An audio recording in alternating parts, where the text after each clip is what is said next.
వాయువును, జలాన్ని, అగ్నిని అన్నీ దురుపయోగం చేశారు. కానీ ఫలితం ఏమైంది? ఫలితమల్లా ఇదే. మీ యొక్క శక్తులే మీకు కలిసి రాకుండా పోయాయి. ఎందుకంటే శక్తి యొక్క మూల ఉద్దేశం సృజనాత్మకమైనది, వినాశకరం కాదు.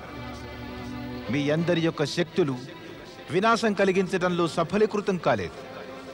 మీరంతా మా వద్దకు పరిగెత్తుకొచ్చారు. తమరేగా చెప్పారు బ్రహ్మదేవా, మా సమస్యలకు పరిష్కారం మేమే వెతకాలని. అందుచేత తమ వద్దకు రాకమునుపు మేమే ప్రయత్నించాం. సఫలం కాక తమ వద్దకు వచ్చాం. మరి ఇప్పుడు ఇంకేం చేస్తారు? హిరణ్యకశిపుని తపస్సు చేయకుండా ఆపలేకపోయారు. నన్ను వరాలనివ్వకుండా ఆపలేరు కదా. అవరోధం కలిగించే నిషేధాత్మకమైన కార్యం శుభకరం కాదు దేవేంద్ర. పరమపిత, మేమిదంతా కూడా అనర్థం కలగరాదనే చేశాము. మా అంతటా మేము అవరోధకమైన కార్యాలు చేయదలుచుకోలేదు. తమరప్పుడప్పుడు ప్రసన్నులై అసురులకు వరాలిస్తూ వచ్చారు. వారేమో ఆ వరాల శక్తులను దురుపయోగం చేశారు. ధర్మాత్ములపై అత్యాచారాలు చేశారు. అమాయకులెందరినో హింసించారు. ఆపై స్వర్గంపై ఆక్రమణ చేశారు. ఇంతేకాక అప్పుడప్పుడు త్రిమూర్తులకే కష్టాలు తెచ్చిపెట్టారు. హిరణ్యకశిపుడు కూడా ఇలాంటిదే ఏదో చేస్తాడు. అతడు అసుర ప్రవృత్తి లేనివాడు కాడు. ఇది ఆలోచించే మేము అతన్ని తపస్సు నుంచి విముఖుణ్ణి చేయ ప్రయత్నించాము. కానీ విఫలమై ఇక్కడికి వచ్చేసాం. దేవేంద్ర, ఒక అంధకారాన్ని మరో అంధకారంతోనూ, ఒకరి అహంకారాన్ని మరొకరి అహంకారంతోనూ రూపుమాపగలమా? ఆ అంధకారాన్ని పారదోలటానికి వెలుతురు, అహంకారాన్ని తగ్గించడానికి జ్ఞానము అవసరం కాదని అంటారా? బలహీనులు చేసే రోదనం బలహీనతతో బాటే పెరుగుతుంది. దాన్ని అరికట్టాలి అంటే శక్తిని సమీకరించుకోవడం అవసరమవుతుంది. హిరణ్యకశిపుడు దైత్యుడైనప్పటికీ తపస్సు చేసి శక్తిని, వరాలను పొందగలుగుతాడే. మరి మీరు దేవతలై ఉండి కూడా శుభకార్యాల శక్తి వల్ల అధిక శక్తిమంతులు కాలేరా? ఓయ్, దుర్బలులై భీతావహులై ఇతరులను రూపుమాపడం కన్నా స్వయంగా మీరే శక్తిమంతులు ఎందుకవరు? అప్పుడు అతను మిమ్మల్ని ఎదిరించలేడు కదా. వరాలనేవి తపస్సుకు ప్రతిఫలం వంటివి. మీరే గనక వరాలివ్వడం అనే సంప్రదాయాన్ని సమాప్తం చేసేస్తే ఇక ఈ ప్రపంచంలో ధర్మానికి, తపస్సుకు కూడా మహత్తు ఉండనే ఉండదు. వరాలు మాత్రం హిరణ్యకశిపుడికి తప్పక లభిస్తాయి. మీకు మార్గం లేకపోలేదు. మీరు కూడా ప్రయత్నించండి. మీరు అతని కన్నా ఎక్కువగా లాభం పొందగలరు. స్వామి, హిరణ్యకశిపుడి తపస్సు గురించి తమరు సర్వత్రా చర్చించి చింతించడం చూస్తున్నాం. నేననుకోవడం అతడికి వరాలనిచ్చే ఆలోచన తమరు మానుకోవాలి. నియమాల్లో అపార్థాలు కూడా ఉండవచ్చును. ఇందులో నియమాలతో పాటుగా సిద్ధాంతాలు కూడా ఉంటాయి దేవి. ఆ లెక్కలో మాత్రం ఎన్నడూ అపార్థాలుండరాదు. అలా ఎన్నడైనా జరిగిందా? ఇక భవిష్యత్తులోనైనా జరగగలదా? 1 1 కలిస్తే 3 4 అవుతుందా? ప్రస్తావన ఎప్పుడు నీతిగా, అది న్యాయసమ్మతము అయి ఉండాలి. మేము నీ ప్రస్తావనను అంగీకరించలేము దేవి. మేము చేసేదంతా పరమేశ్వరునికి, ఆ శ్రీ మహావిష్ణువుకు సమ్మతమైతేనే పాటించగలం. 1 1 కలిస్తే 3 కాగలదని అపార్థాన్ని మాత్రం మేమెన్నడూ ఆమోదించలేము. ఈ విషయం గురించి ఇంకా వాదించడం అనేది వ్యర్థమే.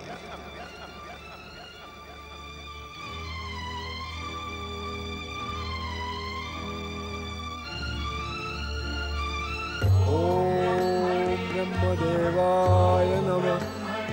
ఓం బ్రహ్మదేవాయ నమః. ఓం బ్రహ్మదేవాయ నమః. ఓం బ్రహ్మదేవాయ నమః. ఓం బ్రహ్మదేవాయ నమః. ఓం బ్రహ్మదేవాయ నమః. ఓం బ్రహ్మదేవాయ నమః. ఓం బ్రహ్మదేవాయ నమః.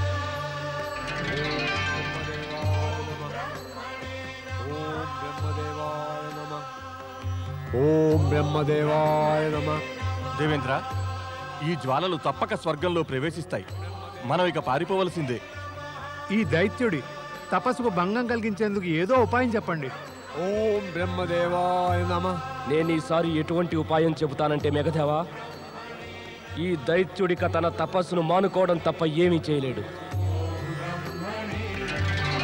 ఓం బ్రహ్మదేవాయ నమః. ఓం బ్రహ్మదేవాయ నమః.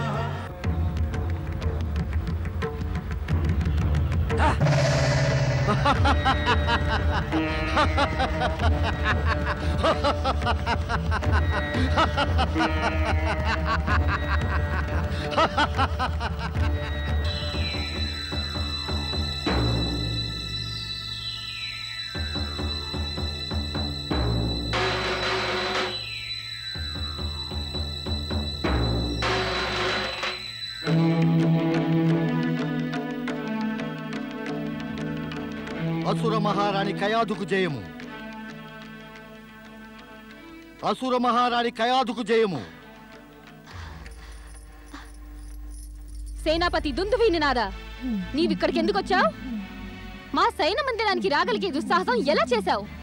చెప్పు, అంతటి అవసరం ఏమొచ్చి పడింది? ఎందుకు మా సైన మందిరానికి రావాల్సి వచ్చింది? దుస్సాహసం చేయడం నాకు సాధ్యమే కాదు మహారాణి. నన్ను స్వయంగా మహాబలి హిరణ్యకశిపులే ఆజ్ఞనిచ్చి తమ సేవకని పంపారు. అసుర మహారాజు నిన్ను ఇక్కడికి పంపించారా? ఆయన ఇక్కడికి ఎందుకు పంపుతారు? అసుర మహారాణి, అసురరాజు గారి తపస్సు సఫలమైపోయింది. బ్రహ్మదేవులు ఆయనకు కోరిన వరాలనిచ్చారు. స్వామికి కోరిన వరాలు లభిస్తే మరి ఇప్పటిదాకా ఆయన ఇక్కడికి తిరిగి రాలేదే? వారు సంతోషం కలిగే ఈ శుభ సమయంలో తమరు తనతో ఉండాలని కోరారు మహారాణి. అందువల్లే నన్ను ఆజ్ఞాపించారు. నేను శీఘ్రమే మిమ్మల్ని తన వద్దకు చేర్చాలట. సేనాపతి, నేను ఈ పరిస్థితిలో ఈ భవనం వదిలి నీ వెంట ఎలా రాగల్లో ఏమో. మహారాణి, అసురరాజుకు ఆ బ్రహ్మదేవులు వరంగా ఒక విమానం ఇచ్చారు. ఆయన ఆ విమానాన్ని తమన్ని తీసుకురమ్మని పంపారు. దానిలో ఆయన వద్దకు శీఘ్రంగా చేరగలరు. మహారాణి, నేను మా స్వామి ఆజ్ఞను పాటించకపోతే, మీరు లేకుండా ఒక్కనే ఆయన దగ్గరికి వెడితే ఆయన తన క్రోధాన్ని నాపై కురిపిస్తారు. దాంతో నా ప్రాణాలు పోతాయి. మహారాణి, నా ప్రాణం కాపాడండి. నాపై దయ చూపండి. కృప చూపండి నాపై మహారాణి. నాతో నీవు ఇంతగా చెప్తున్నావు, మా స్వామి నిన్ను పంపించారంటున్నావు. మరైతే సరే, పద, నీతో వస్తాను.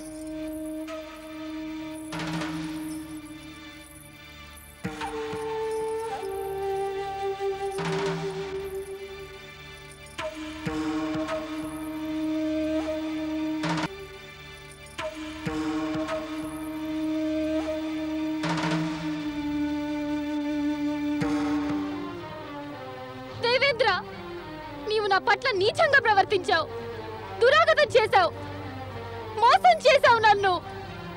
దుష్టుణ్ణి నేను కాను కయాదు, దుష్టుడు నీ పతియే, ఆ హిరణ్యకశిపుడు. అతడికి భార్యవైన నీవు ఇక ఎక్కువ కాలం జీవించి ఉండజాలరు. రక్షించండి, రక్షించండి. ఓం బ్రహ్మదేవాయ నమః. ఓం బ్రహ్మదేవాయ నమః. ఓం బ్రహ్మదేవాయ నమః. స్వామి, ఓం బ్రహ్మదేవాయ నమః. దుష్ట హిరణ్యకశిప, నీవు గనక వెంటనే నీ తపస్సు మానుకోకపోతే నేను గర్భవతి అయిన నీ భార్యను ఇప్పుడే సంహరించేస్తాను. ఇక ఆమెతో పాటుగా నీకు కలగబోయే సంతానం కూడా ఇక్కడే సమాప్తమైపోతుంది.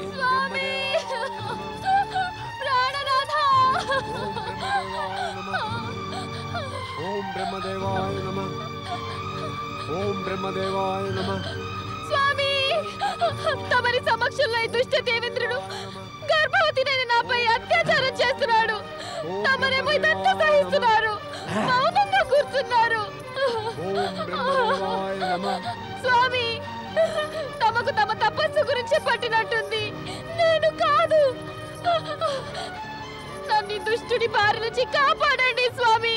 స్వామి, ఓసి కయాధు, నీ ఈ రోదన, నీ విలాపాల ప్రభావం అటు నీ భర్త మీద కలగదు, నా మీద ఉండదు. ఓరి దుష్టుడా, నీవు దేవతలకు రాజువు కదా, ఇటువంటి అధమమైన పని చేస్తున్నావే. వదిలిపెట్టు నన్ను. నిన్ను గనక వదిలిపెడితే నా స్వర్గం నాకు దక్కదు కదా. ఆ స్వర్గం మీది లోభంతో ఇటువంటి ఘోర కృత్యాలు చేస్తావా? స్వామి! ఓం బ్రహ్మదేవాయ నమః. నారాయణ నారాయణ.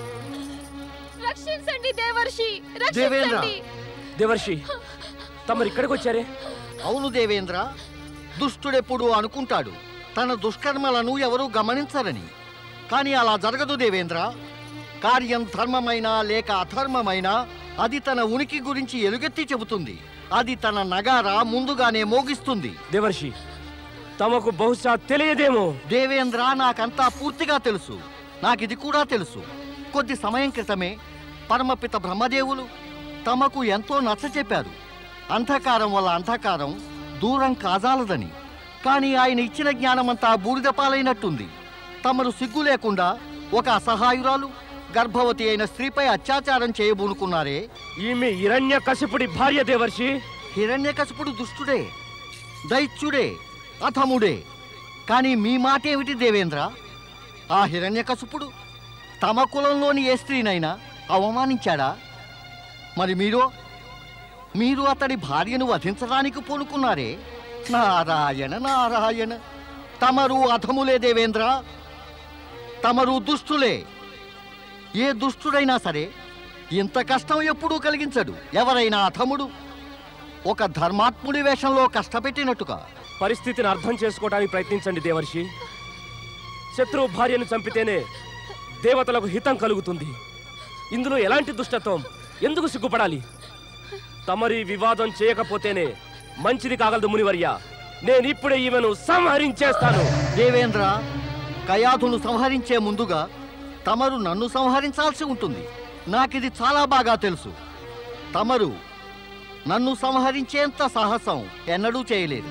దేవర్షి, తమరు దేవతల హితం యోచించకుండా దైత్యుల హితం ఎప్పటి నుంచి కోరుతున్నారు? దేవేంద్ర, న్యాయము నీతి దీనజనుల పక్షమే వహిస్తాను. వారు దైత్యులు కానీ లేదా దానవులు కానీ. ప్రస్తుతం కయాధు పట్ల అన్యాయ అవినీతి ప్రవర్తన జరుగుతోంది. దీన్ని నేనెంత మాత్రం చూడలేను. తమరు కయాధును విడవకపోతే నాదేగాక పరమపిత బ్రహ్మదేవుల ఆ శ్రీహరి విష్ణువు కోపానికి తమరు గురికాగలరు. తమరింక స్వర్గాన్ని శాశ్వతంగా దీని ఫలితంగా కోల్పోతారు.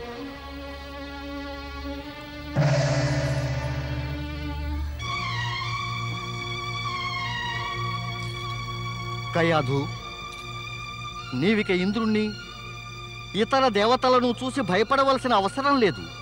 ఇక నీ కష్టాలు తీరాయి. రా, నా వెంటరా. ఎక్కడికి దేవర్షి? నా ఆశ్రమానికి. నీకు పుట్టబోయే పుత్రుడు జన్మించేదాకా అప్పటి వరకు నీవు నా ఆశ్రమంలో ఉండు.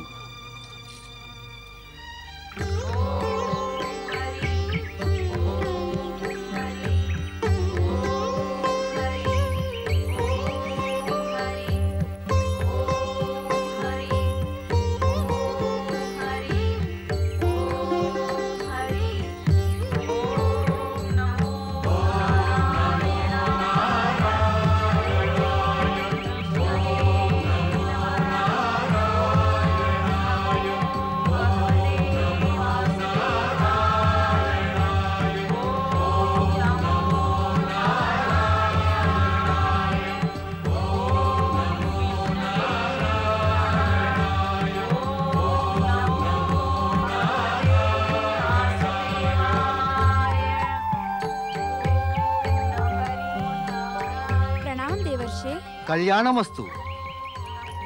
ప్రణామం దేవి.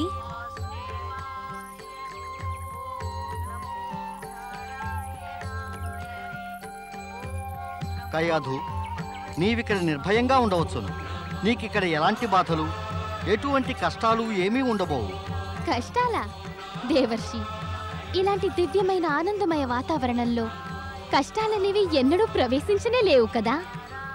హృదయం ఎంతో పులకిస్తుంది. మనసుకు ఎంతో హాయిగా ఉంది భక్తిమయ వాతావరణంలో. ఇలా దివ్యమైన ఇంత అద్భుత వాతావరణం జీవితంలో నేను మొదటిసారిగా చూస్తున్నాను. మనస్సుకు శాంతి అనేది ప్రతి ఒక్కరికి చరమ అంతిమ లక్ష్యం అవుతుంది దైత్యరాణి. రా. మీరంతా చూస్తుండగా కయాదు ఎక్కడికి వెళ్ళింది? మాయమైపోయిందా? ఆకాశంలో ఎగిరిపోయిందా? గాలిలో కలిసిపోయిందా ఏమిటి? ఆమె పరిస్థితి తెలుసా? గర్భవతి రా, ఆమె గర్భవతి. ఆమె తనంతట తానే కదలగలిగే స్థితిలో ఉందా? మీకేం సిగ్గులేదా? చెప్పిందంతా విన్నాక కూడా ముఖాలు వేళ్లాడేసుకొని ఎక్కడ వాళ్ళక్కడ నిలబడిపోయారే. వెళ్ళి వెతకండి కయాదును. హోళికా, హోళికా, నీవెక్కడైనా నీ వదిన కయాదును భవనంలో చూసావా? లేదు మాత, నేను కూడా ఆమెను వెతుకుతూనే ఉన్నాను. ఆమె ఎక్కడికి వెళ్ళుంటుంది? మూర్ఖురాలిలాగా ప్రశ్నలు అడక్కు. ఆమె ఎక్కడికి వెళ్ళిందన్న విషయం నాకే గనక తెలిసి ఉంటే నేను నిన్నెందుకు ఆ ప్రశ్న అడుగుతాను? వెళ్ళి నీవు ఆమె ఎక్కడుందో వెతుకు. ఎక్కడికి వెళ్ళిందో ఏమో అభాగ్యురాలు. ఎక్కడికి వెళ్తున్నావు హోళిక? వెళ్లే వారిని ఆపి ప్రశ్నించడం అశుభం కాగలదు సేనాపతి. వెళ్ళని ఆమెను. నన్నెందుకు పిలిపించారు మాత? నా ముఖాన కోతలాడుతున్నాయి చూస్తావని. మీకు కోపం వచ్చినట్టుంది. సరిగ్గా చెప్పావు, నాకు కోపమే వచ్చింది. మీ కోపం నాపై ఎందుకని? ఎందుకంటే నీవి రాజ్యానికి సేనాపతివి. మా హిరణ్యకశిపుడు తపస్సుకు వెళ్లే ముందుగా నీకిక్కడి బాధ్యతలు ఒప్పగించి వెళ్ళాడు. బాధ్యతలు నిర్వర్తిస్తూనే ఉన్నాను. నా కోపాన్ని పెంచకు దుందుభి. తమ బాధ్యతలు నిర్వర్తించే వారి లక్షణాలేమైనా ఇలాగే ఉంటాయా? వీరుడు పరాక్రమవంతుడు అనిపించుకున్న సేనాపతి ఉంటూ ఉండగా కుటుంబ స్త్రీలకు రక్షణ లేకపోవడం బాధ్యతాయుత ప్రవర్తన అనిపించుకుంటుందా? నీ సామ్రాట్ యొక్క భార్య నా పుత్రవధువు. నీకు మహారాణి కయాదు ప్రస్తుతం ఎక్కడా మహల్లో కనిపించటం లేదు. మహారాణి మహల్లో లేదా? ఎందుకు లేదంటే నీవు యోగ్య సేనాపతివి, యోగ్య అంగరక్షకుడివి కావు గనక. యోగ్యులైన అంగరక్షకులు లేకుంటే ఇక భక్షకులే గుమిగూడుతారు. రక్షణ లేదన్న భయం మరింత భయానకమవుతుంది సేనాపతి దుందుభి. దైత్యమాత, మీరు నన్ను అవమానిస్తున్నారు. అలాగా? అయితే ఇప్పుడు నీకు రాజ్యాన్ని రాజకుటుంబాన్ని కాపాడడం కన్నా నీ మానమర్యాదలు ముఖ్యమైపోయాయా? మానమర్యాదలే ముఖ్యమనుకునే వారికి తమ కర్తవ్యమే అన్నిటికన్నా ప్రియమైనది. కానీ నాకు చింత కలిగించే విషయం వల్ల నీ కర్తవ్యహీనతయే.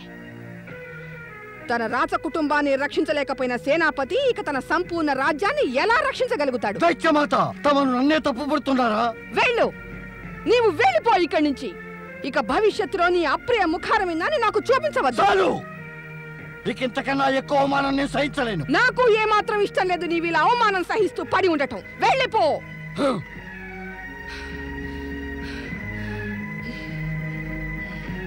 ఓం హరి హరి హరి ఓం హరి ఓం హరి ఓం హరి హరి హరి ఓం హరి ఓం హరి హరి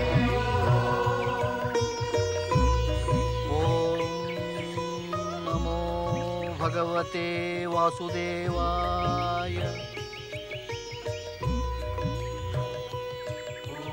ప్రియ భక్తులారా, దేవతల బాధ్యత ప్రతి ఒక్కరిని రక్షించి పాలించి వారికి శుభం చేకూర్చడమే.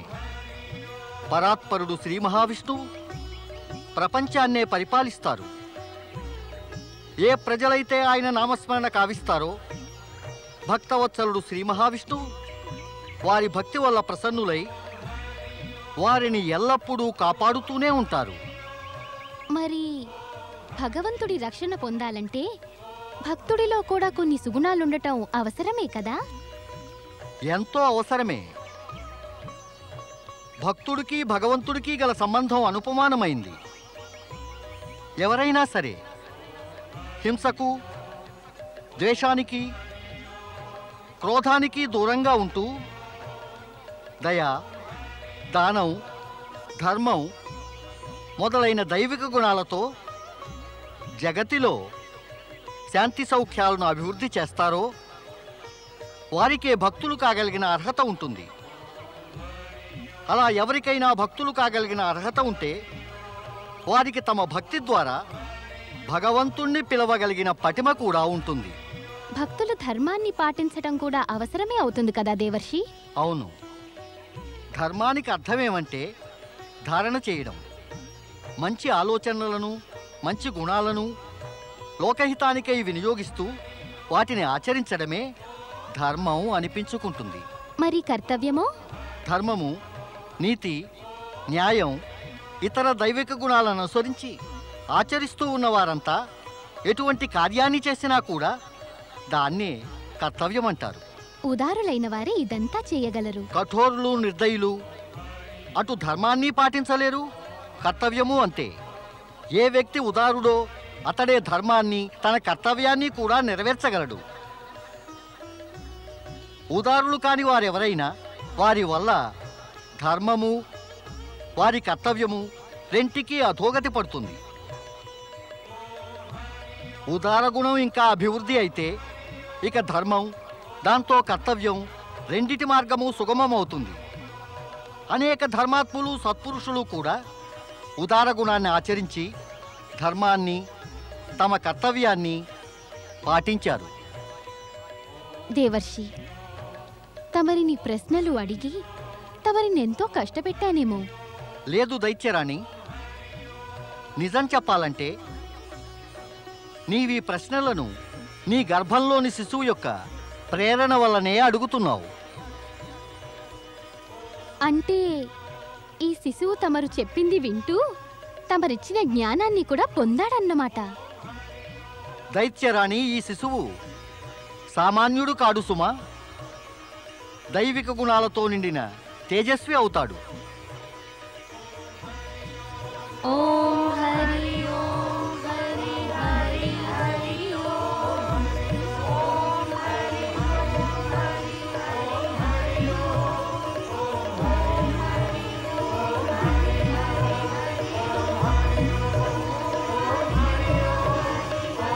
హరి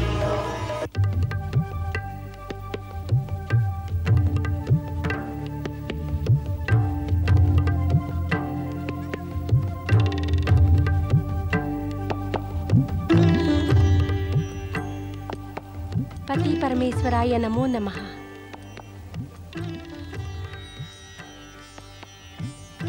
ఏం దేవి, నేడు నీ ముఖారవిందంపై జిజ్ఞాసాభావం గోచరిస్తోందే? నీ ముఖం చూస్తుంటే నీవేదో తెలుసుకోగోరుతున్నట్లుగా ఉంది. అవును ప్రభు, నేను తమరిని ఒకటి అడగాలనుకుంటున్నాను. తమ పరమభక్తుడు నారదుడు బహుకాలంగా కైలాసానికి రావటం లేదే? ఏదైనా విశేష కారణమా? అవును దేవి, ఈ మధ్య అతడి సంచారానికి విరామం ఏర్పడింది. తన స్వభావానికి విరుద్ధంగా అతడు ఒకే స్థానంలో కట్టుబడిపోయాడు. ఎందుకు జరిగిందలా? అది ఆయన లోకహిత, లోక కళ్యాణ భావనల కారణంగానే. ఆ భావన ఉండడం వల్లనే ఎప్పుడూ పనులు చేస్తూనే ఉన్నారే. కానీ ఈ మాట ఏం విశేషం జరిగిందో?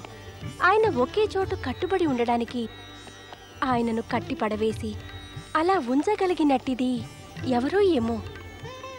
ఎక్కడ ఉందా స్థలం ఆయన ఉంటున్నది?